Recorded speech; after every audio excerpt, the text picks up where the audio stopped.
क्या आपको भी कभी ऐसा लगता है कि हम लाइफ में बहुत कुछ करना चाहते हैं लेकिन कर नहीं पाते क्योंकि शायद हम उतने इंटेलिजेंट ही नहीं हैं, या हमारा IQ यानी इंटेलिजेंट कोशेंट या बौद्धिक स्तर कम है।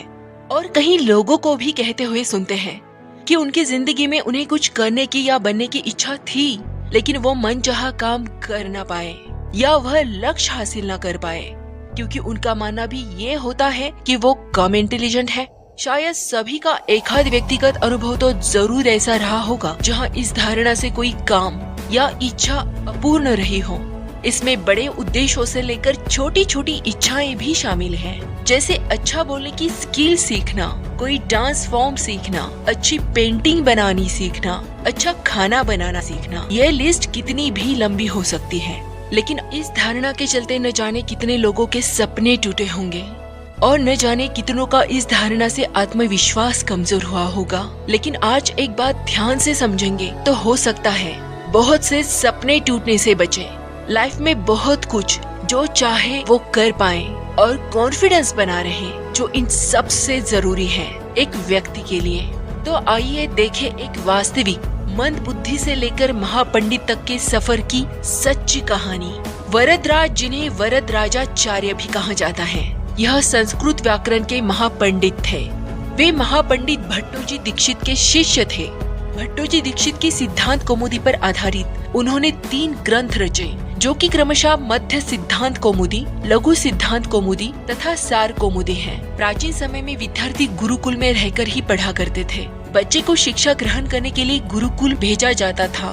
बच्चे गुरुकुल में गुरु के सानिध्य में आश्रम की देखभाल किया करते, अध्ययन भी किया करते थे। इसके चलते बचपन में वरदराज को भी सभी की तरह गुरुकुल में भेज दिया गया। वहाँ आश्रम में वरदराज अपने साथियों के साथ घुलने मिलने भी लगे, लेकिन वह पढ़ने में बहुत ही कमजोर थे। गुरुजी की कोई भी बात उन्हें बहुत कम समझ में आती थी। इस कारण सभी के बीच वह उपहास का कारण बनते। उसके सारे साथी अगली कक्षा में चले गए, लेकिन वो आगे नहीं बढ़ पाए। गुरुजी ने भी आखिर हार मानकर उसे बोला, बेटा वरदराज, मैंने सारे प्रयास करके देख लिए हैं। अब यही उचित होगा कि तुम यहाँ अपना समय बर्बाद मत करो। अपने घर चले जाओ और घर वालों की काम में मदद करो।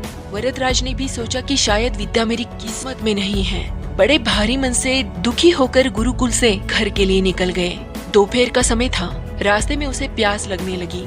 इधर उधर देखने पर उसने पाया कि थोड़ी ही दूरी पर कुछ महिलाएं कुएं से पानी भर रही थी। उसने कुएं के पास जाकर के पानी पी लिया। वहाँ कुएं के पत्थरों में रस्सी के आने जाने से गहरे निशान बने हुए थे, तो वरदराज का ध्यान वहाँ गया। वरदराज ने जिज्ञासा से महिलाओं से पूछा, कुएं में ये निशान आपने कैसे बनाए?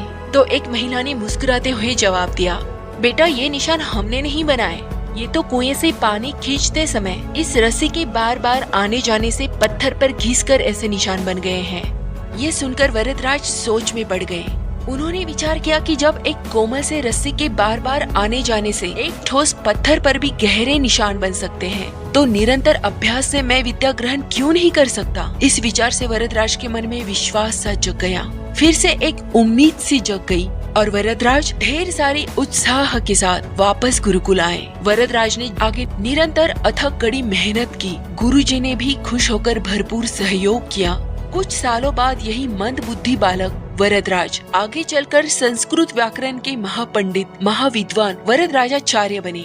ये है कंसिस्टेंटली प्रैक्टिस की पावर, निरंतर अभ्यास की शक्ति, जो अपने हर सपने को पूरा कर सकती है। खुद को कम इंटेलिजेंस समझने वाले ये बात जरूर याद रखें कि ज्यादा इंटेलिजेंसी की जरूरत नहीं होती। लक्ष्य तक पहुंचने के लिए सही दिशा में अभ्यास करने की आवश्यकता होती है।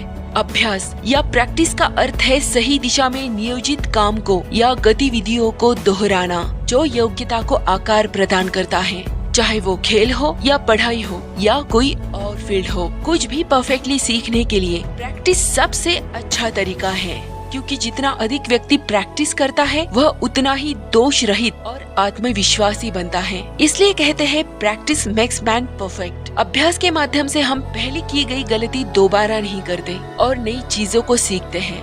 और सिर्फ स्टूडेंट ही नहीं, कोई भी किसी भी आयु में अभ्यास की आदत को विकसित डेवलप कर सकता है। जिंदगी में कुछ भी पाने के लिए, किसी भी लक्ष्य तक पहुंचने के लिए इंटेलिजेंस यानी बुद्धि का स्तर थोड़ा कम होगा तो भी चलेगा, लेकिन बिना अभ्यास के आप सफल नहीं हो सकते। जिंदगी में कुछ भी करने के लिए सीखने की इच्छा के साथ सबसे जरूरी है प्रैक्टिस और कंसिस्टेंसी यानी अभ्यास और निरंतरता। धन्यवाद। आपको मेरे इस प्रयास से थोड़ी सी भी उपयोगी वैल्यूएबल जानकारी मिली हो तो वीडियो को लाइक और कमेंट करें, अपने लोगों को शेयर करें और आगे भी ऐसे वीडियोस देखने के लिए चैनल को सब्सक्राइब जरूर कीजिए।